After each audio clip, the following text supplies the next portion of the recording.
Everybody, welcome back to another episode of Brian and Dylan Take on the World. This week, of course, we're covering Avengers, so I'm not going to waste any more of your time.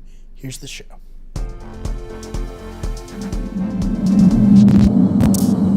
In time, you will know what it's like to lose. To feel so desperately that you're right, yet to fail all the same.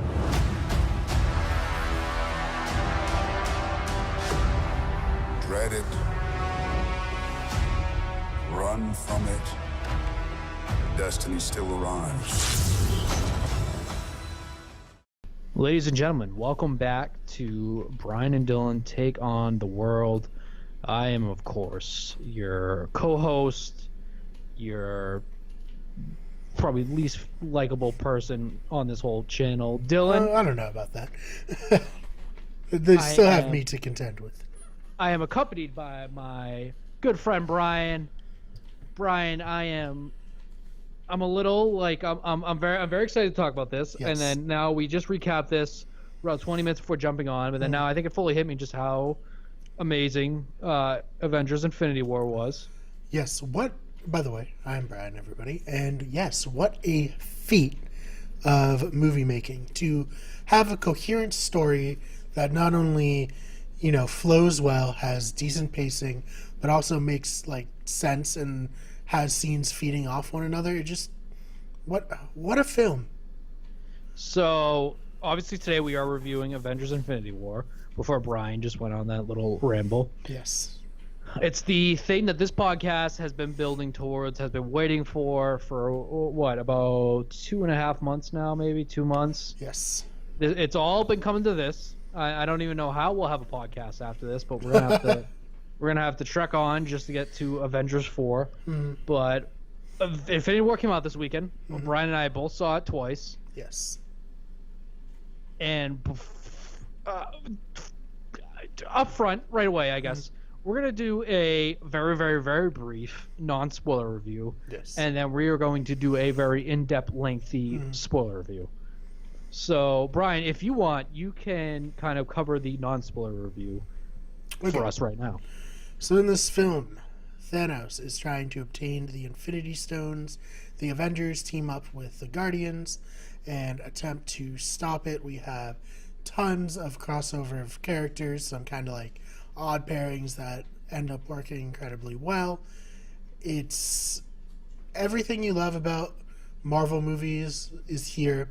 And then I think there's some unexpected things that will make you love these movies even more. I can't recommend it enough if you're a Marvel fan. If you haven't seen a good portion of the other movies, there might be some parts that don't make sense, but I think overall you'll be able to understand, okay, this is the bad guy. Okay, these are the good guys. They're trying to stop the bad guy from completing something, and I would recommend this to pretty much everyone, unless you're one of those people who's like, no, I need to see all the other movies before I see this. In that case, I would recommend watching all those movies and then seeing this, because this movie was really amazing, in my opinion. So, for me, I don't think that I can properly review this movie without fully mentioning spoilers. Mm-hmm. So, my one non-spoiler review for this will be go see this movie if you haven't already. If you haven't seen this movie already, I don't know if it's because you're in a health crisis right now, a financial crisis, or you can get a ticket. If you just haven't gone to see this because you just haven't gone to see this, go see this movie, bruh, because it is unlike any other superhero movie you've ever seen before. It's a comic book fan's wet dream coming to life on screen. Is. That's a good way to put it. And the things that happen in the movie, like I said, is nothing you have ever seen in a superhero movie before, ever. Mm-hmm. It almost to a point gets, I don't want to say artsy, but it gets very, very unorthodox. Mm-hmm. But that's my non-spoiler review. It's a type of movie where from the jump, it's spoiler heavy. Mm-hmm. So yeah, I would just add one thing that I can say non-spoiler. I was surprised that Thanos is as much a main character as anyone else in this movie. You get a lot of, and I agree, you get a lot more Thanos backstory than I thought we were going to, which I guess it was all pretty much like second and third party information you were getting throughout the entire series up until obviously this movie. This is really the first time. This is the first time we've seen Thanos in person, other than the ending, the after credit scene in the first Avengers movie. Yeah. Because in Guardians of the Galaxy, wasn't he just like a projection or something like that? Something like that. He wasn't. He was barely in it. He just Yeah. kind of stared menacingly and sat on his throne. That's right. All right. Yeah. So that's right. So this is the first time we've got like full blown Josh Brolin, who I will say Josh Brolin crushes it as Thanos. He did very, very good. I can't really imagine anybody else doing Thanos because as well as he did it. Very heavy, very, very heavy on the CGI though. Obviously. Yeah, he's entirely CGI. So let's not make it sound like he's going to win an Academy Award, but I thought Josh Brolin's voice as Thanos fit the CGI and the sinisterness of Thanos very, very well. I agree. So, without further ado, I think we should just jump in straight spoilers. Yes. This Everybody, this is spoiler time. Don't Spoiler be mad time. at us. So, spoilers. Leave. Yeah. Just leave if you haven't seen this movie. Leave. Yes. Don't come back until you've seen this movie. I don't want you here. But we do want you to listen afterwards. Yes. After you see it. Rate, review, 5 stars. Yeah, exactly. All right, so we're doing spoilers in 5, 4, 3, 2, 1. I fucking love this movie, Brian. Yeah, man, me too. I really can't even articulate how amazed I am by the feat of filmmaking and how like happy I am as a superhero fan to get a movie like this. So it's not every day that you have half of your cinematic universe killed off in like 30 seconds. No. And all like the future of the whole, like, seemingly what we thought going into the movie, all the people who were like going to carry us forward. As we said, we were pretty goddamn sure that there was going to be there had to be one major death. So it's like you and I had said, there has to be some sort of consequence to this entire thing. Yeah. There's no way they can escape from here with just having somebody like Vision killed. Although Vision dying is pretty big. Yeah, they killed him twice. Like they forced Scarlet Witch to kill him. Yeah. And then he did the rewind in Scarlet Witch's face. She fully knew what was going on. Killed him again. And then his corpse looked pretty Oh bad. God, that was brutal. So we obviously our official deaths. So let's just go over the official deaths right now. We have Gamora, which was I would say Gamora was probably the biggest one. I was very surprised. I was surprised, especially because I didn't read the Infinity Gauntlet comics, so I don't know if that's what happened.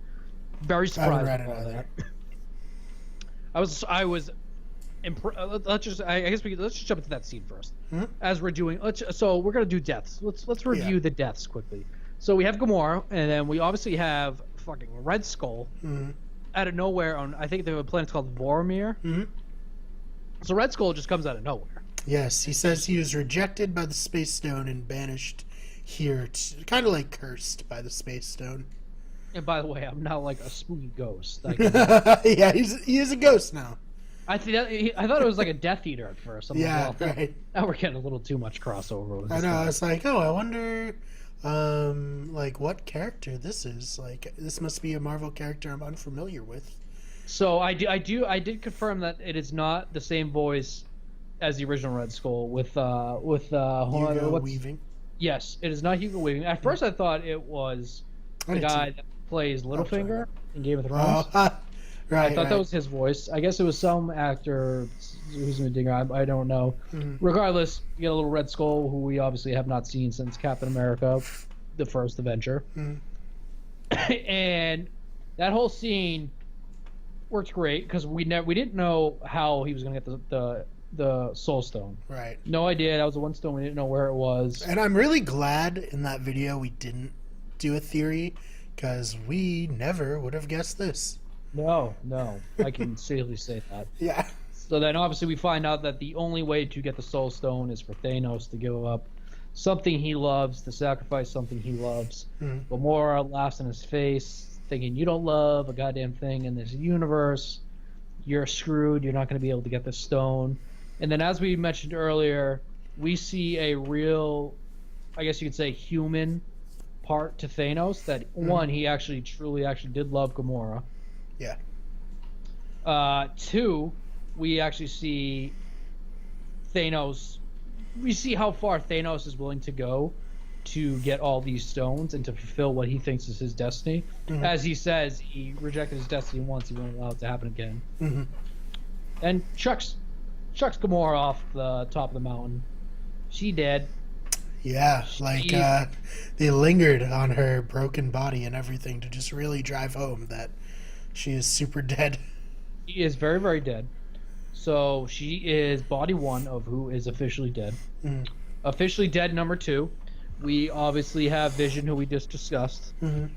I thought Vision was going to die like 4 different times in this movie, to be honest with you. Because Vision was constantly just getting stabbed, like constantly. Yeah. Yeah, well, they had to do it because his phasing like ability was super OP. And so they're like, okay, he gets stabbed and the blade breaks his phasing power. Fair enough.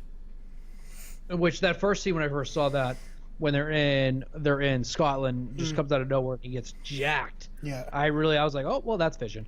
Yeah, He's dead. He's dead. So obviously we have Vision dead, first killed by Scarlet Witch, then killed by Thanos. Scarlet Witch tried to pull the what was his stone called again?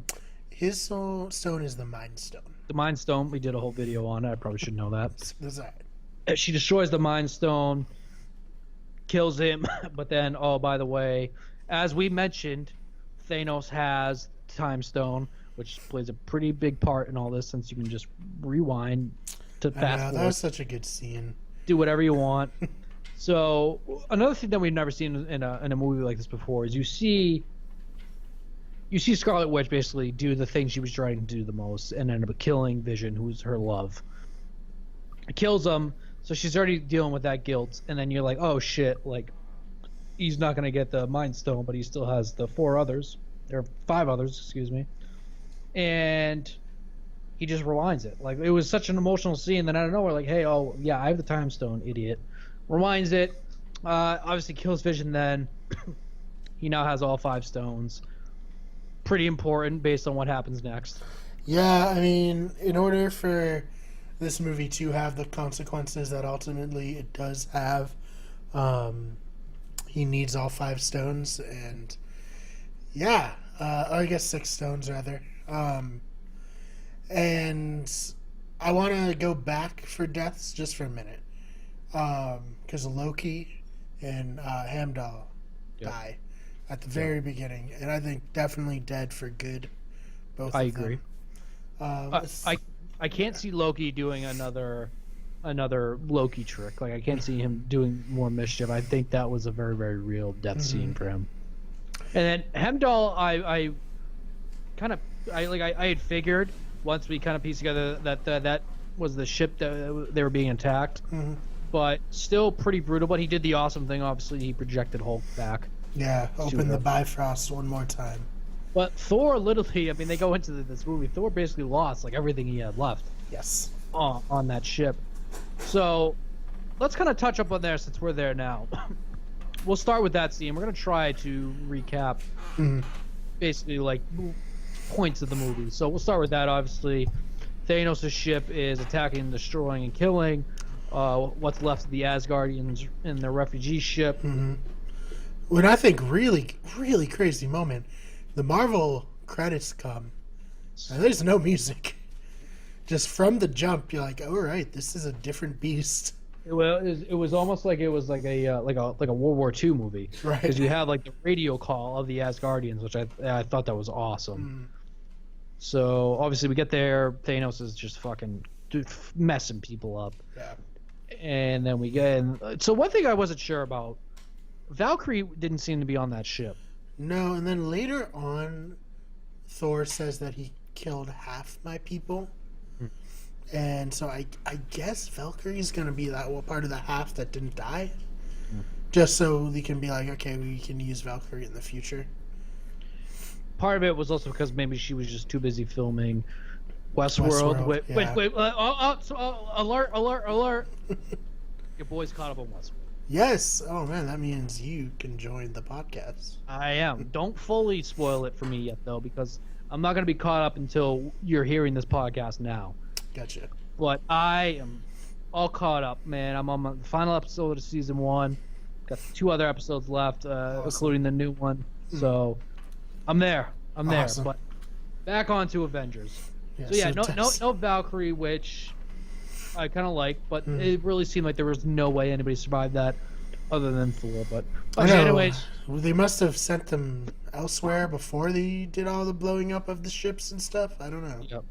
I don't know if there's a few escape pods that got out of there. I don't know. That ship's pretty damn big, but obviously some things go down. We get a little chat between Thor and Thanos and Loki, and then obviously eventually Loki says, "Hey, we have a Hulk, by the way." Hulk. Yeah, great reversal from the first Avengers.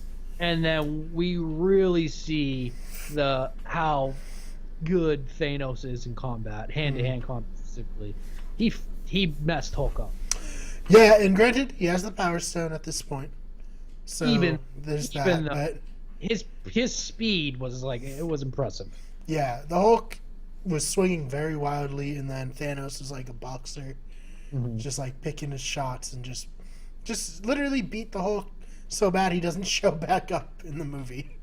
So part of the reason why I think that he was that good with fighting before he got the Power Stone was because Squidward the wizard there basically said like, "Hey, don't intervene, let him have his fun." And so obviously we get that Hulk gets decimated, and then Heimdall teleports Hulk back to Earth, and then at that point we get Loki, who we think is going to do a Loki thing and betray Thor, which obviously I don't think in the back of our head none of us really thought he was going to do that. Not anymore. I think we're kind of like, okay, we forgive Loki, and he's turned over a new leaf. Tries to kill Thanos, but I think it was more of like, hey, I'm going to die anyway, let me at least try it, even though it's like a 0.0001% chance it works. Obviously, Thanos catches him because he now has the Space Stone. Yeah, he timed that wrong. Which that's a great line too, where Thor's like, "We don't have it, we destroyed it," and then Loki pulls it out. He's like, "You really are the worst, brother." Yeah, yes. Oh my god. Which it's good. The humor in this for a pretty damn dark movie. The humor in this was phenomenal. Yeah, I think they carried Thor over well from Ragnarok. I think the humor with all this, with a lot of people, it worked really well with the story, which is nice because I think this would have been a very, very depressing movie had we not had that humor. But that's typical Marvel. That's why Marvel's on top. So obviously, then we get Loki dead, choked out to death, pretty gruesome. Yeah, that sucked.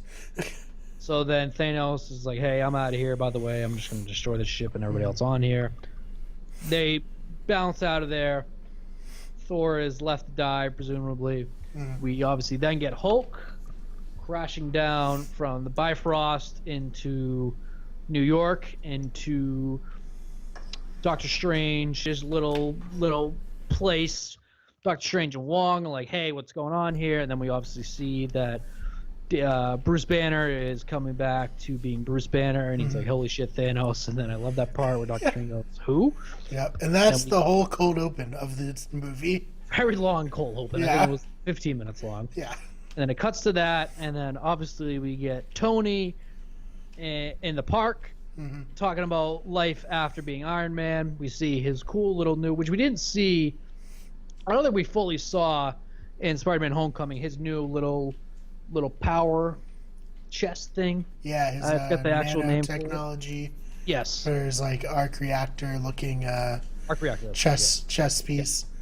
So we get that, and then Doctor Strange is like, "Hey, it's the fate of the world," like almost like a cheesy little thing. And then he's like, "Yeah, who?" I love that line too. He's like, "Yeah, you selling tickets, pal?" Yeah, that's so good. And then we get Bruce Banner back, and obviously they haven't seen him since Age of Ultron.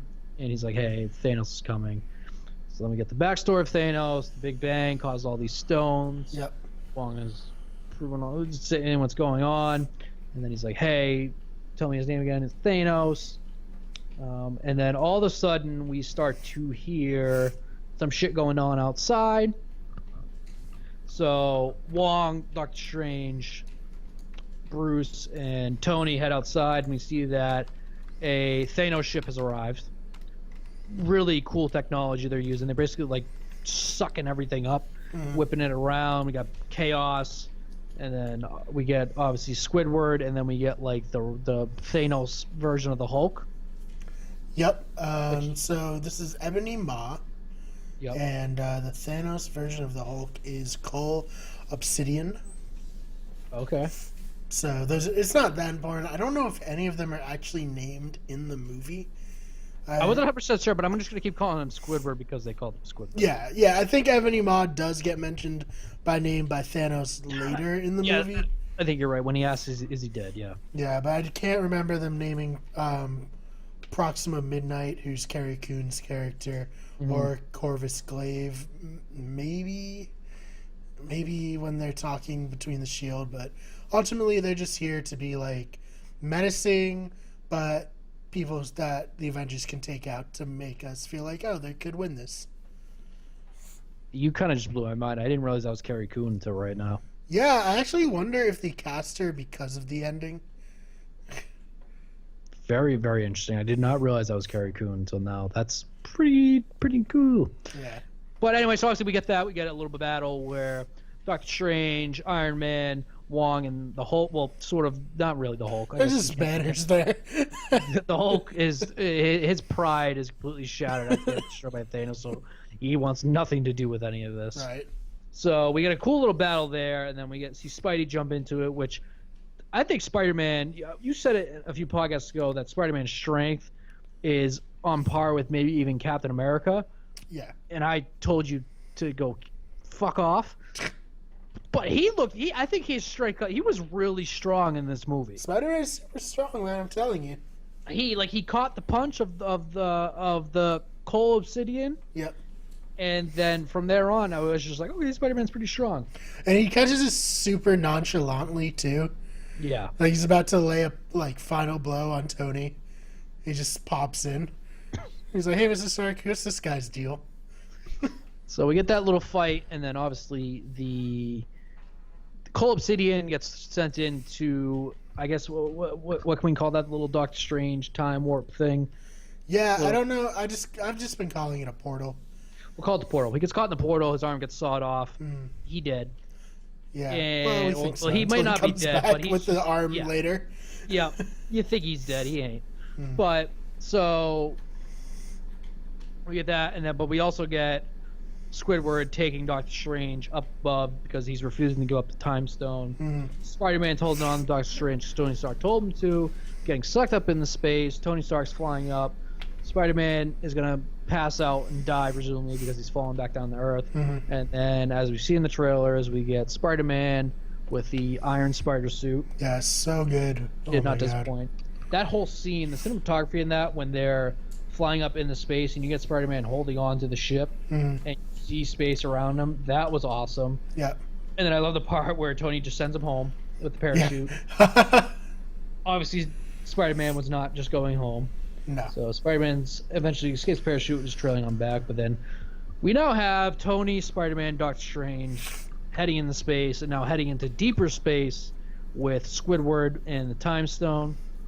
So we then jump into a different part of space where we have the Guardians, who we have not seen since Guardian Galaxy Volume 2, which I guess time-wise, you could say that this jumped like 1 or 2 years, I think.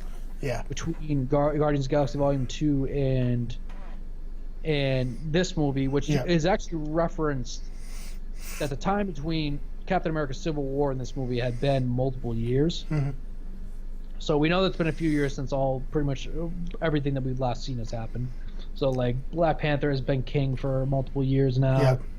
So a lot has developed from basically the last time we've seen anybody other than Thor. So it's the Thor movie we now realize was the most recent movie. Yes. And it's interesting too because it's like, oh yeah, Mantis is like a new character, but if you break it down, it's like actually the Guardians were like the Guardians for a week. And then they got Mantis, so Mantis has been there for like 2 years with them. Yeah. So now the Guardians, we have teenage Groot, who is very good being a teenager, and then we get the scene where Groot was refusing to put down the game, and then he says, "I am Groot" in a specific way, and it's almost made to be like a swear. Yeah, I thought that was hilarious. So the Guardians are on their way to answer the stress call that we heard in the very beginning of the movie from the Asgardians. They get to the destroyed site. They realize that pretty much everybody there is dead. And then obviously we get Thor, who lands on their windshield. Rocket Raccoon yells to, "Hey, wipe that off, get him off." Also hilarious. I'm just going to point out every funny movie in this moment. Yeah. And excuse my coughing too. I have a bad cold, but deal with it. It's free. So we get that, and then we get Thor on the ship. We get the whole thing explained about, "Hey, I'm going to try and kill Thanos." We have Gamora being like, "Hey, Thanos was my dad." I'm glad they did a little cool thing there, where they did that. I thought Thor was gonna freak out. It's like, "Hey, tough feelings. My mom was killed by a dark elf. My half sister was banished to hell. Yep. She took my eye, and she also killed my dad. And my brother Loki is a piece of shit, but he's dead now too. Yeah. My best friend is also dead. And the woman I used to love on Earth, I just don't talk to her anymore." And we got a little bit of fat shaming of Peter. We did. That's very funny. Shit close to home. If that's fat, brother, I gotta. I know, right? I know. I love that though. It's like, you know what? I'm gonna get a Bowflex. I'm gonna commit. Very funny. Cracked me up. So at that point, we realize that Thor is going to try and get a new Titan killing weapon assembled. The only place that he can get it made, I forgot the name of the planet. I've seen it twice. I totally forgot the name of it. But he's going at a neutron star. They're going to harness the power of it. But he has to go there. He has to get this weapon, or else there's no shot at killing Thanos. Even with the Power Stone, he's just too powerful. Yep. So Rocket Raccoon, being Rocket Raccoon, it's like, "Hey, I'm going along. I'm the captain of this ship." Yeah, that's He's good. like, "Okay, Rabbit, come along." And then we also get Groot, by the way. I just fucking love that he called him Rabbit the entire movie. It was not like a one-off joke. It was the entire movie. It worked. It worked. So Thor, Groot, and Rocket Raccoon are going off to get this weapon. Meanwhile, Mantis, Drax, Gamora, and Star-Lord are going back to nowhere to try and get the Reality Stone. Yep. Correct? Yes. And maybe try to kill Thanos. More importantly, they just want to get the Reality Stone. Yeah, and I think Thor fits in really well with the Guardians. Right. Like, really well. I agree. I was surprised. Even, like, the little banter when it was like he's going to nowhere, and Mantis is like, "Well, he has to be going somewhere." And Peter's like, "No, we've been to nowhere. It's a place." And, like, just even that stuff is like, man, Thor just, like, fits. I wouldn't mind seeing Thor in Guardians 3. It's rare that you take these many. They're all in the same universe, but this many crossovers, all thrown together at once. It amazes me with this movie how well it worked. I don't know how much of it was because we've basically been going on with these characters for 10 plus years, but also with the fact that it was just so exciting to see them together.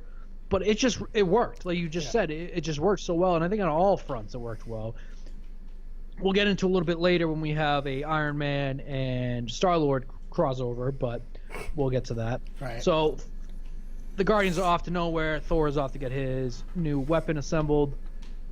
We then cut to Scarlet Witch and a human Vision in Scotland. Paul Bettany himself in the movie.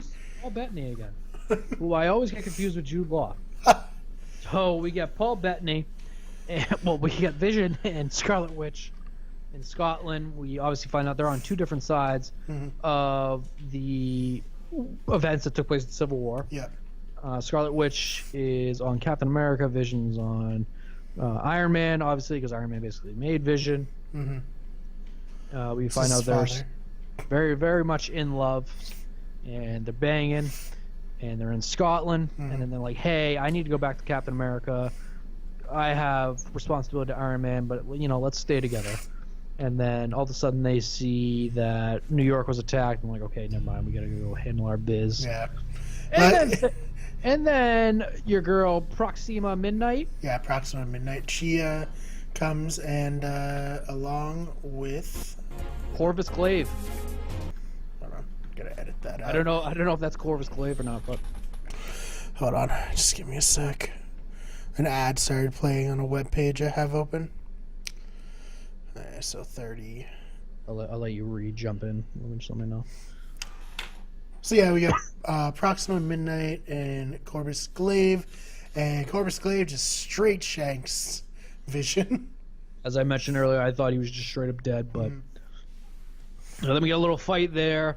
We obviously have Proxima Midnight and Corvus Glaive kind of really just like fucking shit up. They're giving Scarlet Witch and Vision and a hurt Vision the business. Yeah, full power Vision and Scarlet Witch. These two get squashed. But And a dying Vision. yeah, It's not as great. half-ass Vision. It was he has one eye at this point with Vision. And then we see a little shadowy figure behind the train, and by God, is that Captain America's music? I know, doing his best Batman impersonation. That is Captain America or the creepiest guy in Scotland. Yeah, Hanging he's just out a by guy. the train. And it's Captain America, Falcon, and Black Widow. Excuse me, sorry, the cough's coming on. And then so we get a little fight there, and that's not even really a fight anymore. No, I love this because it shows it's been 2 years and how good the three of them work together as a team. Yep. Like, two of them are just straight up humans, and they're still able to take these like monsters down. Well, I think Black Widow's more impressive because she is straight up human and has no armor on or Yeah, anything. yeah. She just has like a taser. And she's going toe to toe with a galactic assassin. I guess you could call Proxima Midnight. That's such a fucking name, Proxima Midnight. Yeah. And now I know it's Carrie Coon, which blows my mind. I'm gonna go back and see it for a third time. So we get that little fight there. Proxima Midnight and Corvus Glaive. Corvus Glaive got jacked up, and they get beamed back up. And Was it Scarlet Witch or Cap that stabs him? I think it was Cap. I think it was when he threw. No. It was Black Widow that did it. Yeah. Sorry, not Scarlet Witch. With the little like trident thing. So with their own weapon. With their own weapon, so they get that. So they're beamed back up, and then so we obviously have Cap, Scarlet Witch, all them. They're all together now. All right. So then after that, we cut back to the Guardians, where we have a Gamora flashback. That's right. Now I'm remembering. We have a Gamora flashback of Gamora as a child. On Gamora's home planet. See that the planet's getting completely destroyed. Yeah, very reminiscent of New York. Yeah, it's pretty brutal. And we cut in Gamora, a little girl Gamora and her mother. She gets taken away. She's running where her mother is, and then Thanos comes out of nowhere like, "Hey, little one, why don't you come over here for a second?" He gives her little dual switchblade thing, I guess you can call it.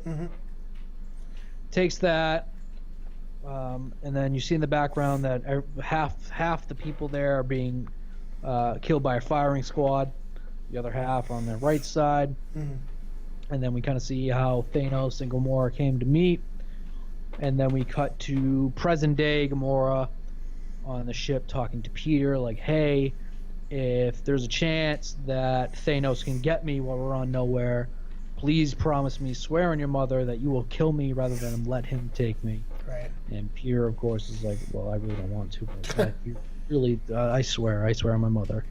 Yeah. And then we have a little diffusion of the tension with Drax. So this is very funny to me. So we get Drax eating his little like galactic nugget thing. Yeah. And he's like, "I've harvested the ability to basically be invisible by moving incredibly slow." Obviously, that's not the case. The Mantis walks in and is like, "Hey, Drax." Yeah. And that was a very funny. That's a very good Guardians moment. Yes. Drax is just, I don't know, it's just something very funny about Batista. He does very, very well with the Drax. Yeah, he's hit his stride in this role. Like he's perfect. So I believe at this point we then cut to, I Captain America, and at this point we're gonna get really sketchy with the exact timeline. They're all gonna be the same shit in the end. So then we cut to, I believe, Captain America and that whole team and the ship flying back to Avengers HQ in upstate New York. They get there, and Iron Patriot, Rhodes is there. He's talking to now Secretary of State Ross. I know. Like, hey, what's going on? You know, I need you to arrest these people, even though like the world's about to go to hell, and they're still like, hey, arrest them. Yeah. It kind of, and I thought about it in this movie, like, why does the government not all get involved in this? Like the Battle of Wakanda. If you had like all the armies there, they probably would have been a pretty fair shot that they would have beat them pretty easily. Yeah, that's a good point. But the fact that it just shows politics, they're just like, hey, arrest them, even though we're like facing certain death. Arrest them. Right. Obviously, Rhodes doesn't do that. He swipes left, and then he's like, hey, nice to see you guys again. This, I think, is the first reference we get that it's been a few years. He has artificial kind of like electronic braces on his legs, showing that he's still paralyzed from the end of Civil War. So they're talking. They're like, hey, I think the only way to be able to do this is to try and remove the stone from Vision. And then we get a reunion. We also get a reunion between Bruce Banner and Black Widow. Black Widow. I keep wanting to say her full name, Natasha Romanoff. Is it Natasha Romanoff? Yep. So that's a nice little reunion between them, obviously, because they had a little bit of a love thing going on in Age of Ultron. Yes. And then obviously they did not see each other since. And so then they say, hey, you know, I know where we can go.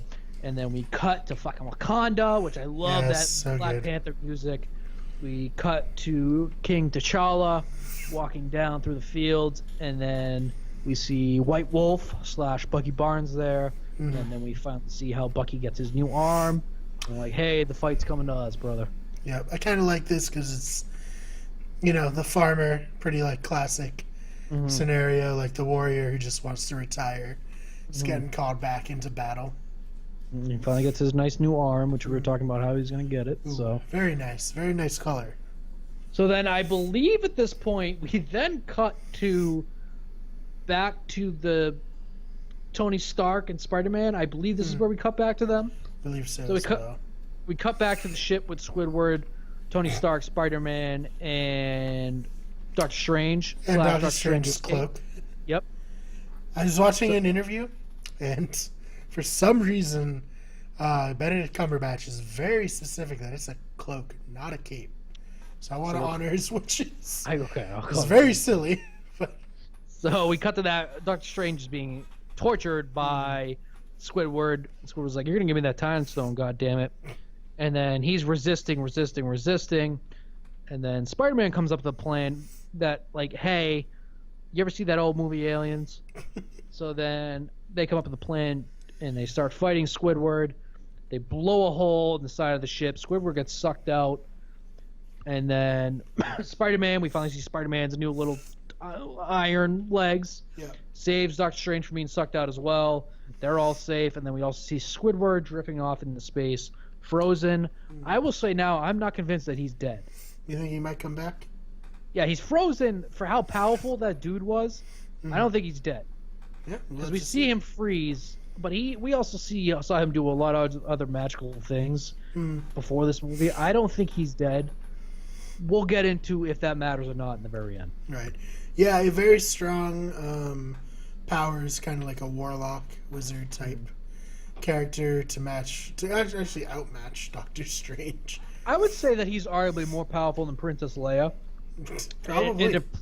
And if Princess Leia can survive being sucked out, spoilers to Star Wars Last Jedi, you don't really need to see it. If spoilers to her getting sucked out and she can survive being in a blast and getting sucked out and freezing and then pulling herself back in, I think this guy might be able to survive. But obviously, I guess that remains to be seen. I just don't think he really had a further part to play in this movie anyway. I like any one of these could kill your friend, and Tony's just like, well, he's not really my friend. This is more of a professional courtesy than anything. It was a very good Iron Man, little quick wit right there. And then so they're like, hey, we need to go back to Earth, Dark Strange, and then Tony is like, no, we can't go bring that back to Earth. Mm-hmm. We have to bring the fight to him. And then so they realize that the ship is on autopilot. They're like, all right, well, I guess we're on autopilot. Yeah. Lucky that he didn't just set it to like cruise control. Yep. To just aimlessly go into space forever. So we then, I don't know if this is like how it went timeline wise. We then cut back to the Guardians, who have now arrived on Nowhere. Realize it's pretty much abandoned. Yes. It doesn't look like it's been destroyed, but it's just abandoned. And then they get there, and then they find Thanos interrogating the Collector. Benzino del Toro, man, I'm glad we got to see him one last time. he was fun. Such a treat. So we see Thanos interrogating him, and then we have first Drax, who tries to go up and just straight up kill Thanos, as Drax would. That's true to his character. Yeah. And Mantis puts him to sleep, and then, Star-Lord tells Gamora to go right, and she goes left. Oh. And she runs up and she gets a good jab at Thanos, stabs him in the neck. I was like, whoop, that's gonna hurt. Yep, neck then heart. And heart. Stabs him right in the heart. Then Thanos is out dies. bleeding on the ground. And then she's crying, and as Star-Lord says, well, that was easy. Yeah, that was so good. That is like I said, that's such a Guardians moment. It's also, this is a very self-aware movie. Yeah. Like that's what I think why I have very, very few issues with this movie, if at all, is that they're self-aware with some of the cheesy, comic booky type moments. Right. So they stab and kill Thanos. So Thanos is now dead. And we're like, okay. I don't think anybody actually thought Thanos was... No, of course not. But then we hear Thanos talking like, oh, you do actually care about me, little one. And then we start seeing Nowhere transform into a destroyed, everyone's dead place. Yeah. And then I liked the Benicio del Toro after she sounds yes. magnificent. Yes, that was such a perfect way for his character to end. Yeah. Too. And then we see that he has clearly gotten the Reality Stone because he altered reality when he was there, and then he showed what really happened is they completely fucked up and destroyed Nowhere. Yep. Thanos appears, takes Gamora, and turns Drax into like some cubes. I thought Drax straight up was dead at this point. 100%. Like, oh shit, that's dark. I think that's why. So they first turned Drax into cubes, and then they put they put Mantis into like some spaghetti. Yeah. And I think that's why they showed her eyes still moving, because I was like, okay, they're not dead. Right. But I agree. I thought Drax was dead. So then we get a face-off between Gamora being held captive by Thanos and Peter Quill, Star-Lord, being tested with what he promised to Gamora. She says, hey, you promised me, do it. Yeah, and I thought a good moment for the actor, for Chris Pratt, to show off some of his acting chops here. Agreed. And it's sad, man. Shit. He's gonna do it too. He pulled that trigger. Unfortunately, when he pulled that trigger, Thanos obviously was egging it on. Do it, do it, do it. We now know why he was egging him on. He pulls the trigger and out come bubbles. Yeah. Because now Thanos just has the ability to just make things bubbles. He can alter and do whatever the fuck he wants now, which is kind of... I'll touch on this in a second. So then Thanos just takes Gamora, and then Star-Lord's like, shit. And then, but obviously Drax and Mantis come back to life, which good. I'm glad Drax and Mantis weren't dead at that point. Right. But then now Thanos has Gamora, which brings me on to my next point. At this point, Thanos is pretty much unbeatable with just the reality stone. Yeah. But he also has the power in the Space Stone. I don't fully understand how there was even a shot after this to beat him. I think a lot of it is Thanos just really is like a showman and kind of believes in equal chances. Yeah. Because he's not out to kill people straight up in this movie. Yeah. I think clear from this scene where he doesn't kill Drax and Mantis. Yep. And he could have crushed Cap's skull at the end very easily, but he doesn't. He just knocks him out. He's not about straight murder in this movie. Not that he's not about straight murder at all, but I think he enjoys torturing people much more than. Mm-hmm. He likes the Sure. challenge. I agree. We did get a cool little thing too after that, where he's like, and when he did pull the trigger, and Thanos goes, "I like him." I And know, that's great. jump out. Then he makes the little portal and goes into it. So I believe that's good. I'm gonna keep saying I believe at this point we then get Thor, Rocket Raccoon, and Groot finally going to the planet of Eitri, I believe is called now. Now that I've discovered, they go to Eitri, which uses the power of a star to generate all these weapons. They get there.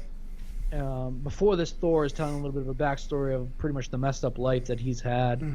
Rocket Raccoon then gives him an eyeball.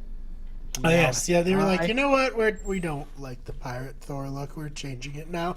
So the pirate angel now has an eye, and pretty funny because at first the eye's all crooked and not looking good at all. And then Thor's like, hey, I don't think this eye works. Everything looks dark. And the Raccoon's like, hey, I don't think it's that eye. This place looks completely desolate and abandoned. And so they get there, and there's nobody there. And then all of a sudden, we see this giant dwarf, I guess you could call him, a giant dwarf, running at Thor. And Thor's like, hey, it's me. And then we soon find out that this is Peter Dinklage, who I didn't even know was in this movie. No, I knew he was in the movie, but I didn't know what he was somehow completely missed that he was in this movie, or I forgot, one or the other. And so, oh no, I'm sorry. So Eitri is Eitri is Peter Dinklage's character's name. The name of the planet thing is called Nidavelier, whatever. Okay, well, it doesn't really matter. It's a dying star that The dying Mjolnir star was forged in. So Peter Dinklage is a rather large giant dwarf. He's 4 or 5 times bigger than everyone else, and he's like, "Hey, Thanos came here, forced me to create the gauntlet, which we now know the roots of the gauntlet, and he promised to keep everybody alive, didn't kill everybody else, and also turn my hands into basically like metal." Yeah, it's a dark line. Your life is yours, but your hands are mine. Very dark. Thanos is a very, very dramatic, dark person. He is dramatic. That's a good way of putting it. So we then find out that Ichi's like, hey, yeah, they did this, this, and this. And Thor's like, hey, I need you to create this axe for me. And then Ichi's like, it can't be done. The star is dead. We don't know how to do this at all. And then Thor's like, well, I think I can do this. He's like, all right, you're going to have to get rings going. And then at this point, I believe we cut to... I'm going to say... Okay, I think it's Gamora in the ship, right? Yes. Yep. I believe we cut to Gamora in the ship, where we go to Thanos' throne. Gamora kind of talks about how she hates the throne, how she hated growing up here. And then we get a another human aspect of Thanos, which I think works so goddamn well in this movie. She says, I hate that throne, I hate that chair. And so Thanos, instead of sitting on the throne, he sits on the steps with her, which I thought was very poetic and was nice. And it's kind of to the point that I'll get to later on, is that Thanos is... I liked Thanos more than just the bad guy. I liked him as a character. Yeah. I thought the very quick and rapid character development they did with him in this, and the way that they wrote him, was very, very, very well done. Yeah, and we actually get a motivation, which is something that... Listen, people who go on to write more superhero movies, we don't have to agree with why the villain is doing something, but just give us a reason for us to understand why they're doing something. Yeah. Like, I don't agree with what Thanos is doing, but I can see why Thanos thinks what he's doing is right. He's essentially he's leading like a cult, basically.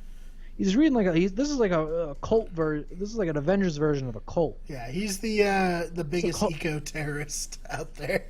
Yeah, basically. He's just like a religious cult fanatic. And he's saying, hey, I want to use all this power to bring balance to the universe. Very Star Wars. He wants to bring balance to the universe. He wants to kill half the universe, so that all future generations won't have to grow up in poverty and in hunger and in war. He wants everybody to grow up live in a balanced universe. Obviously, he's disturbed because that's not what's going to happen at all. Right. But as you said, there's a method behind his madness. Mm. Like, he's not like the Joker where you don't know why. He's just not just doing this just to create madness. Mm-hmm. Not to say the Joker's not a good character, Right. but yeah, Thanos, I think this was very well written. I think it was brought over from the comics as well. Mm. But Thanos has motives. He has, as we'll see, he has things that he loves. He has things he cares about. But first and foremost, he has a goal, and it's most important to him because he thinks that he's the only person in the universe that sees this is the only way. Mm-hmm. So then we obviously get Thanos, and he's like, hey, I'm not disappointed in you because you didn't find the Soul Stone. I'm disappointed in you because you found the Soul Stone and you fucking lied about it. Yeah. Which is actually a pretty big part in this movie, but I wasn't really, like, taken back. Mm-hmm. But at that point, I'm like, oh, I don't think she found the Soul Stone, but I guess we'll wait and see. And then we cut to them walking into a torture chamber, I guess you could say. Mm-hmm. And we see Nebula at first, and you think Nebula's just floating, and then we realize that Nebula is being torn apart. Yeah, that was brutal. And Nebula's being tortured, and then Gamora's like, I don't know what you're talking about. We never found the Soul Stone. Mm-hmm. And then Nebula, being like the android robot she is, she recorded, as she always does, the conversation between her and Gamora, where Gamora says that she found the map to the Soul Stone, Yeah. but she destroyed it. And then after torturing Nebula a little bit more, Gamora confesses that the map led to Vormir. Mm. So we then cut back to Wakanda, where Cap and the team, they get off the ship, and then Black Panther, King T'Challa, excuse me, they're greeting them with open arms, and Okoye has this funny line where she goes, when you said that we're going to open Wakanda up to everyone, I didn't imagine this, and he goes, well, what did you imagine? She goes, I don't know, maybe like the Olympics or like Starbucks or something. Like, just another part that, like, the comedy worked to lighten the mood a little bit. Had a lot of dark shit going on. Right. And so we have Cap and them being like, hey, they're coming. Once again, excuse my coughs. They're coming, this is our plan. We need to get this stone out of there. So then we cut to Shuri and them. Mm-hmm. Shuri, who, one of my favorite parts from Black Panther. I think she's a fucking star in the making. Mm-hmm. She is screening vision. And then they're talking a whole bunch of scientific terms like, hey, we wired them up this way so all these different things could be linked. And then she's like, well, why didn't you do it this way? He's like, well, I didn't think of it. Yeah, his response is literally just like, well, we didn't think of that. So we clearly see that she is a fucking genius. And she's smarter than Bruce Banner and Tony Stark. Yeah, so maybe the smartest character in the MCU at this point? Confirmed. Yeah. Like, there's no Reed Richards, so... So we then come up with a plan that they are going to remove the Mind Stone out of Vision without killing him, because they can do it without killing him. He will still have all the abilities of like Tony Stark and Ultron and all that. He just won't have the Mind Stone in him anymore. Yeah, so I guess that would take his powers away. I think he would still have the knowledge. He just wouldn't have his powers. Yeah, correct. Which I would say his knowledge is arguably his most powerful asset, because even when he's getting into this fights, he's getting beat up. Yeah. And even when he's using his things, he's paralyzed and Iron Patriot and stuff. So I don't know how useful he was with all these powers, to be honest. Right. So then the fight's coming. They say the fight's coming, and then is this where the ships crash down, or is that later on? I think it is, because Falcon's like, hey, we got a situation out here. And that's when, like, they're all crashing down. Yep, and then so they start crashing down, and this is where he's like, lock down the city, and somebody get Captain a shield. Yeah, it's a great part from the trailer. Somebody get this in the shield. And then one of the spaceship crashes directly on top of the dome and just explodes. I love this place. Oh, that was so good. So they're all crashing down. Shit's hitting the fan, and then we see Cap and Black Panther walk up to meet the Proxima Midnight. This is such a fucking ridiculous name. Obsidian. Obsidian and the other guy, and she's like, "Hey, we're here to kill you." Yeah, and she makes us think that the other elf guy's dead. Because they're like, "Oh, where's your friend?" And she's like, "You'll pay for his life with yours." And you're like, all right, they killed him, I guess. But that's not the case. So no, I thought that was the case. No, because he comes back, he sneaks around them. See, I thought that was just a random guy. No, it's the same elf guy. Oh, was it? All right. Yeah, well, they just pranked him. Well, you pay more attention than I do. And so this is where our battle of Wakanda is getting ready to begin. We see that all these monsters start pouring out, and yeah, pretty hard at fighting monsters. 100%. And they start pouring out, and they are getting ready to start fuck shit up, and they finally start coming through the barriers. Yeah, that was the interesting thing. They're just straight suiciding 100%. to the side. It was very They're frightening. kamikazing their way through until they all start finally getting through. And then, so this is where the Battle of Wakanda begins. And then this is where we also finally cut to Thanos and Gamora back on Boromir. Boromir, one of the Lord of the Rings characters, Boromir. Right. We cut to this planet, and this is where, as we discussed earlier, we have the meetup between Red Skull and Thanos, saying, hey, this is where the Soul Stone is.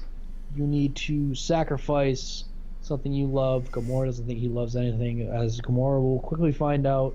She was one of the only things, if not the only thing that he loved in the universe.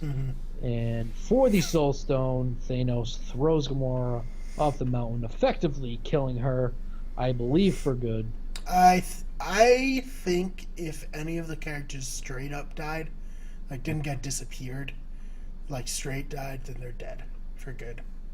So we then have Thanos gets the Soul Stone, and then he wakes up in the water and realizes he has a Soul Stone. At this point, we then cut to Iron Man, Spider-Man. They are crashing into Titan. Because autopilot leads it back to Titan, Thanos' home planet. They crash down on Titan, and then they all of a sudden come into contact with who they think is one of Thanos' men, although it turns out to be the Guardians. So yeah, that was great. That was like a mini Civil War. Like, very cool. It was cool for as quickly as it lasted. It was cool.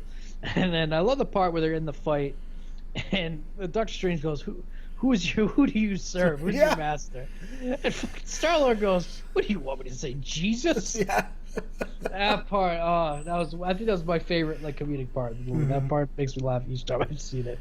I like that, and like the moment right before he's holding the gun to Peter's head, and to Peter Parker's head. He's like, I'll shoot him, and then Tony's like, yeah, you shoot my guy, I'll shoot your guy, and then he like makes the giant gun on Drax, and Drax is like, do it, Quill, I think I can take it. And then you forget one of the best parts, where he's like, "Where's Gamora?" Oh, yeah. Iron Man goes, "I'll do you one better." Who is Gamora? Yeah. And fucking Drax goes, "I'll do you one better." Why Gamora? Yeah. That's just another one of the fucking. That whole scene is it's great. Yeah. And so we now have them link up, and then they come up with a plan that they believe Thanos is coming. They're going to be able to trap Thanos, and this is how we're going to do it. We get the scene from the trailer that we've all seen, and Star-Lord's like, well, yeah, your plan's great, but it sucks, so my plan's better, so let's do that. Yeah. So we then cut to... Well, at that point, we also... Very important. I can't skip this at all. Very this important. is a really important part. We then also see that Doctor Strange is kind of tweaking out in the back, and then he says, hey, I just went through like 400,018 scenarios, alternate realities of this exact same situation and fight, and by the way, there's only one that we end up winning. And that one must somehow involve Tony still being alive for what happens later. Spoilers within the spoilers within the spoilers. So we then cut to Thor, who is now trying to get his hammer Stormbreaker. I actually had a question. Sure. In God of War, the new game, he has an axe, kind of similar to this. Is it the same axe, or they just happen to like operate similarly? So we were now. It's like Inception. We are now going from Avengers into God of War. Looks pretty similar. Yeah. All right. That's all I want to know. Sorry. Derailed the podcast completely. Thor is. I mean, this is all over the place, but we usually are. People are. Whoever's still listening, God bless you. Yeah, for real. So that we finally get Thor's assembling the hammer, and then he's like, "Hey, by the way, that door, you got the star going. Oh, by the way, the door just doesn't open. So Not like, anymore, it breaks off." We can't even do this anyway." Yeah. So he's like, "Oh, we can't do it." And Peter Dinklage was his deep ass voice. It's like, "You can't do it. You're gonna die, boy." And then Thor's like, "Well, I'll only die. I'll only be killed only if I'm killed." Or what? Yeah. What exactly? He can't. He's like, "It's suicide," and then he's like, "Only if it kills me." Like, yes, that's what that's killing means. Yeah. That's just fucking hilarious. Peter Dinklage does it so well. Oh man. So Thanos gets the star moving. He opens the door. He's getting blasted by the star, like radiation, heat. Yeah. He's taking it on, but Peter Dinklage manages to get the metal melts. Thor is blown off. Rocket tries to catch him and just has no hope. I think we maybe get a little bit ahead of ourselves. So I'm cutting back to Wakanda on my own. Okay. So we then cut back to Wakanda, and we have. I think we've already skipped 1 or 2 parts, but whatever. So we then cut back to Wakanda. They're all fighting, and then finally Black Panther decides to open up the part of the force field to allow them in, so they all don't go around to attack everybody else. Yeah, that was very interesting and a kind of like tactical like move, sacrifice. Because people are gonna die by doing this. As my boy M'Bako said, this is gonna be the end of Wakanda. Mm-hmm. And so they're all coming in. This is where shit really starts hitting the fan. They're all fighting. Captain America and Black Panther run out in front of the crowd. I love that, but why isn't Bucky up there with them? In Civil War, they're all running the same speed. I don't know. Bucky's he's a farmer, bro. He's probably gonna hurt back. I'm tired. He's like, guys, I have not been doing cardio. I've just been hanging out. Throwing hay with one arm for the past 2 years. See these scrawny legs? Right. So they're all fighting. Shit's hitting the fan. We then cut back to this isn't what actually happened, but this isn't how it cut, but I'm going to cut back anyway. We then cut back to Thor getting his hammer assembled. They finally get it melted, and then Peter Dinklage is like, "Hey, tree, can you help me find the handle?" Mm-hmm. And then Groot grows his arm out, assembles the axe, cuts his own arm off. Mm-hmm. And then Thor, who we think is dead, well, we don't think he's actually dead, but he's passed out. He then reaches out, and we see the axe start to levitate and lightning to it. We then cut back to Wakanda, and they're all fighting. They're getting pretty messed up at this point. But then, hey, don't you know it, all of a sudden we see electricity come down, and we see an axe start flying around, and it's your boy Thor. Thor is back to life. Who would have thunk? And he summoned the Bifrost. He did. Yeah, it's pretty dope. As Peter Dinklage said, by theory, it could summon the Bifrost. Mm-hmm. So we now have a way to do that again. Yes. So that happens. So Thor's into the fight in Wakanda now, and they're all fighting fucking shit up. And then, as Brian seems to think that the other guy, the other Thanos bad guy, comes back to life. His main job in this movie is just to make Vision his bitch. And then so he's now gonna sneak up on Shuri to get the Mind Stone. She's not even close to being done actually. There's like 14 trillion neurons or something, and that just wasn't realistic in the time provided. He's attacking Shuri, and then Vision wakes up, and then so they start fighting. And then so they're all like, okay, we got to detect Vision. So then we cut back to Titan, where Iron Man. I'm now going to kind of rush through this to get to the very ending. So that's fine. Pretty much everybody listening to this pretty much knows what happens anyway. We then cut back to Iron Man on Titan and the whole team, and they're getting ready to fight Thanos. And finally Thanos gets there, and they start fighting. Mm-hmm. And they're all teaming up to work on him, and they finally get him down. They get both his arms pinned down. Mantis jumps on him. Gets him to not go to sleep, but basically gets him to become a vegetable for like a second. Trying to get the glove off. They almost have the glove off, and then they kind of piece together that Gamora is not there because she is dead, and that's why he has the Soul Stone. Yeah. And then so Peter, fortunately, freaks out, starts hitting him on the head. Mantis can no longer control him, and basically the glove's off. Yeah, Peter almost has it off. The gauntlet is basically off. Thanos then catches it basically with the tip of his fingers, puts it back on, and then all hell's breaking loose on that planet. They all start fighting and fucking shit up. Unfortunately, then he starts bringing down like the moon onto all of them. Yeah, that sucked. Although I don't know if it's this part of before, but when Doctor Strange is using the portal power to like get Spider-Man, you know, to like just like constantly be hitting Thanos. That part's so great, and it's like really good for like the characterization of Peter. That even like he's on another world fighting a giant alien, and he's still being quippy about it. Yep. Like every time he comes through, it's just like magic kick. We'll make Spider-Man, dude. Yeah. So Thanos obviously is back being Thanos. He's fucking that up. He ends up stabbing Tony. I really thought Tony was dead here, to be honest with you. So he ends up stabbing Tony, but then Doctor Strange goes back on his word that he said earlier that he wouldn't trade anybody's life for the Time Stone. Says, hey, allow Tony to live, I'll give you the Time Stone. Yeah. He does We that. get that awesome line from the trailer. It's like, when I'm done, half of humanity will be gone, but half of it will still be here or whatever. I hope they remember you. Yep. It's like, oh, God, so good. So Thanos gets the Time Stone. He's like, all right, peace out, losers. And he teleports out of there. And Tony's like, hey, why the fuck would you do that, dude? Yeah. And Doctor Strange's like, it's the only way. We're in the end. We're in the end game now. Yeah, and we get that cool line of Peter like diving at him. He's like, "Where'd he go?" And he like kind of realizes what he did and everything. He just is like, "Did we just lose?" Like, so good. Very importantly, Doctor Strange says we are in the end game now. Yeah. So we then cut back to Wakanda, where everyone's main goal is to protect Vision. They're fighting. They finally kill the people trying to attack Vision. Yeah, we get some great banner moments, proving that he's not just the Hulk. You know, like he has a giant Hulkbuster thing, but I'll just say the one thing is that the Hulk is basically not in this movie. No, he's very Bruce Banner happy. Yeah. So I don't know. It was good though. I enjoyed having Banner the whole time.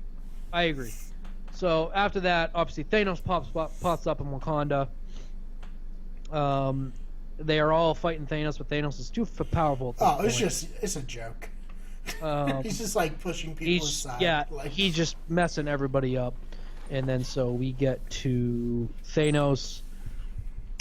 Well, first Scarlet Witch has to destroy Vision. She ends up destroying the stone, sadly killing him, but also destroying the stone.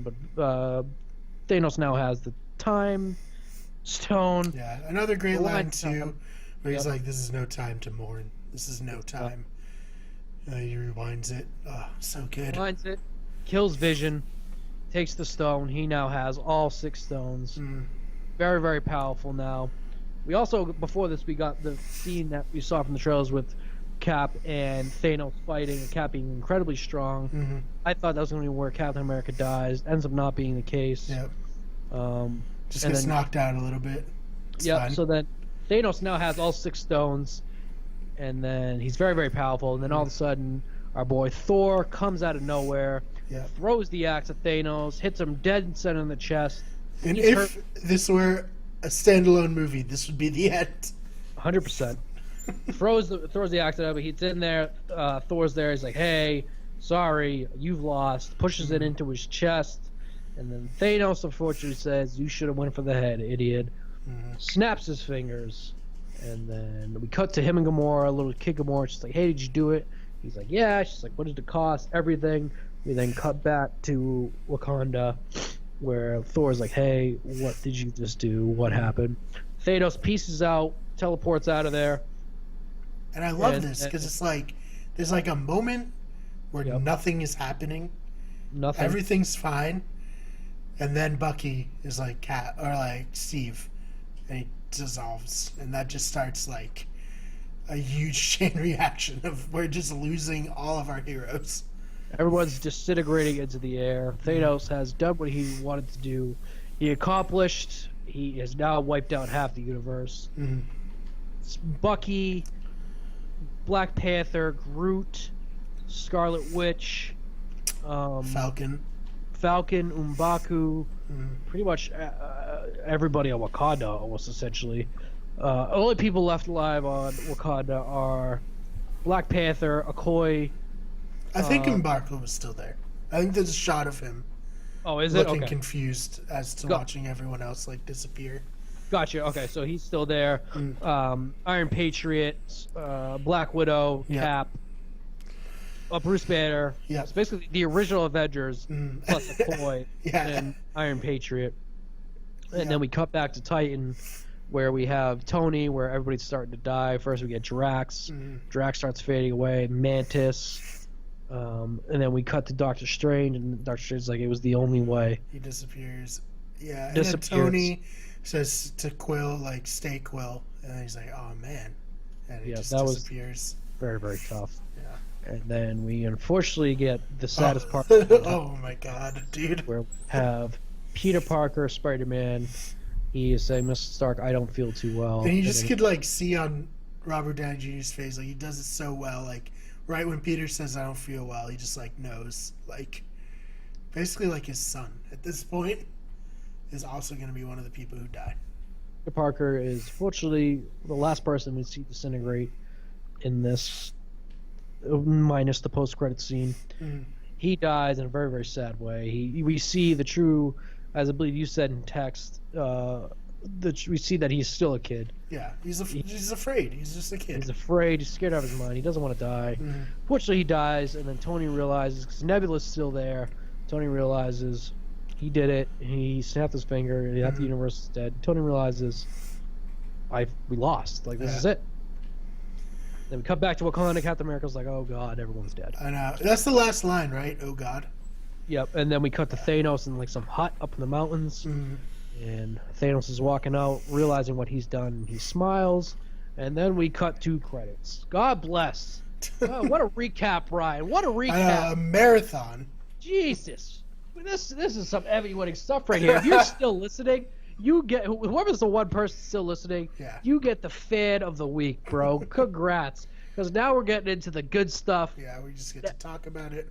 So, Brian, right away, what do you give this movie on a scale of 1 to 10? Since we don't even stick to the original movie scoring system we brought up. The very in-depth, like, well thought out. Yes. And, we just don't do that anymore. For me, this is a 9 out of 10. The only way it would be perfect is if it was more standalone, but just by virtue of the type of movie it is. It can't be standalone, but it's more like a TV show than a movie series at this point. And this is episode 20, the first season finale of the Avengers TV show. And man, it's just amazing. I love this movie. I'm so glad they went that dark, because I don't know about you, but in my theater, that was like a moment, dude. People were like screaming, which I kind of found a little weird to scream at the screen personally, but so my theater was pretty silent, pretty like dead silent both times I saw this when this happened. Do you think it was more like you were just like, holy shit, I can't even say anything, or what? I think it was a mixture between that. I don't think at first a lot of people knew what was going on. I think once it cut the credits, I think people were like, oh, okay, shit. Yeah. I don't know if it's well known between with the average moviegoer, common fan, that this is like basically a 2-part movie. Yeah, I wonder that too. I don't think like a lot of like just like the regular person who's not diving deep into this like we are knew that this is gonna happen. Yeah. I give this like a 9.2 out of 10. I think that's actually the IMDb score, which is why I give it that. I think that's like a very fair score. I think that this is a masterpiece of a superhero movie. This is very, very impressive. The fact that they brought all these people together and were able to turn it into what this was. This ending of this movie was like nothing we've ever seen before. So and dark, dude. It was very impressive, and I'm glad it didn't end with the way a lot of us thought it was going to end, with either Cap or Iron Man dying, where we had neither of them dying, but we had pretty much every other person in this movie dying. Very, very impressive. So let's quickly review. At this point on, we're going to go into a quick 5-minute discussion of spoilers on what we think is going to happen. But I'm going to quickly do the. So if you don't want theories, semi-theories. I think I'm going to do theories. Yeah. Very quick though, since it's a pretty long episode. If you're still sticking around, God bless you, man. So after the after credits scene, we obviously get Nick Fury and Robin from How I Met Your Mother travel around in whatever city. Mm-hmm. And this is right when Thanos would have snapped his finger because people start disappearing. Kobe Smulders disappears. And then we get Samuel L. Jackson, Nick Fury.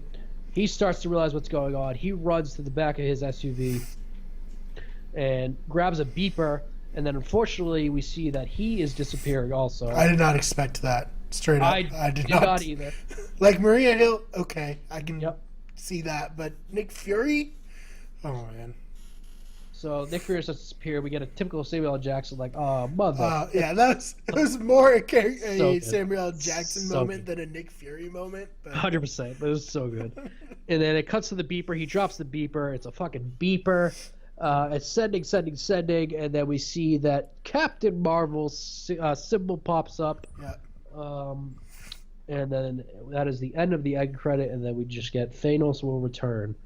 That was great. No other one, just Thanos will return. It's better than like if it ended as like the Avengers will not return. This is it. So obviously Captain Marvel's going to play a really, really big part in Avengers 4. Her movie comes out pretty much a month before Avengers 4 comes out. Yep. We also get Ant-Man and the Wasp this summer. Yeah, it's 2 months. It's right around the corner. So obviously these two movies are going to be tied together, all leading to Avengers 4. We've confirmed that Ant-Man and the Wasp are going to take place before the Avengers, after Civil War, before Infinity War, after Civil War. Yeah. And then we are getting Captain Marvel in the 1990s. One of the bad guys in that movie is Ronan from the first Guardians of the Galaxy movie. So we're getting Nick Fury. We're getting Marvel. It's going to be interesting. Jude Law as Marvel, yep. Yeah. So my big theory is that it's not really my theory. It's a comic book Reddit accumulation of mine. I'm just going to say it's mine. Right. I'm sorry. I'm having like an allergy attack right now. If you're listening, God bless you. My big theory is that we are going to have Captain Marvel. Somehow that beeper is either some sort of time travel beeper, like she's getting this in the past, or she's just been sitting on the sideline this whole time. I think we're gonna get Ant-Man and the Wasp. We're gonna get some sort of what's the quantum realm? Quantum realm, yes. I think those two movies are gonna be movies that you have to see. It's basically they're both prequels to the final Avengers movie. I think we're gonna see Captain Marvel in Ant-Man first off. Right. I think we're going to see here at the very end. I think you brought up a very, very interesting point earlier, that your theory of the after credit scene of Ant-Man is that we're going to see someone. I don't think it's going to be the after credit. I think it's going to be straight the end, the last scene of the movie. Ant-Man and the Wasp beat whoever they're fighting in this movie. Yep. Win, and the Wasp disappears. Maybe even Hank Pym too. It's like really drive home the sacrifice for Scott Lang here. So my theory of the ending of Captain Marvel, and this is almost like probably assured, is that the ending of Captain Marvel is going to have to do with that beeper, some sort of way. Either whether we see Nick Fury and her give that beeper, or like we see her holding the beeper in the 1990s and all of a sudden it goes off. Yeah. I don't know if she can use the quantum realm to time travel, because like time and space just doesn't matter in the quantum realm, or something along those lines, where Marvel is going to teach her how to time travel, or they're going to use the time before Thanos to be able to stop him from getting the Infinity Stones. I don't know. All I know is Captain Marvel is the key to all of this, and I'm very, very much looking forward to how they pull all this off. Yeah, me too, man. And I want to see if Hawkeye is going to show up, perhaps in Ant-Man and the Wasp. Yep. Like, we don't know what's happening with Hawkeye in this movie. Yep. Obviously, he wasn't any of the promotional material. People thought was weird. Now we know why, because he's not in the movie. Yep. Even maybe a post-credit scene of his family disappearing in Ant-Man and the Wasp to give some stakes for him to want to, go after Thanos. Infinity War Part 2, something like that. Because at this point, everybody has like a lot that they've lost from Thanos in Infinity War. Everyone who's still alive. So, it should be interesting. Very excited to see it. obviously once we get Ant-Man and the Wasp, we can dive a little bit deeper into this. I want to say thank you very much for sticking around for like an hour and a half of Yes, thank you so much for listening. I don't know if this is exactly how we planned on it going, of fully recapping like minute by minute of how this movie went down. But I had fun. I really enjoyed this movie. I enjoyed recapping it. I hope you guys didn't mind me having an allergy attack towards the end / coughing the whole time. But thanks for listening. I want to say that next week we will be doing our summer movie our top 5 most anticipated summer movies. I think we agreed on, Brian. Yep. So we're gonna have to move on. It's like, all right, Infinity War is in the past now. That's it. See you next year, pretty much.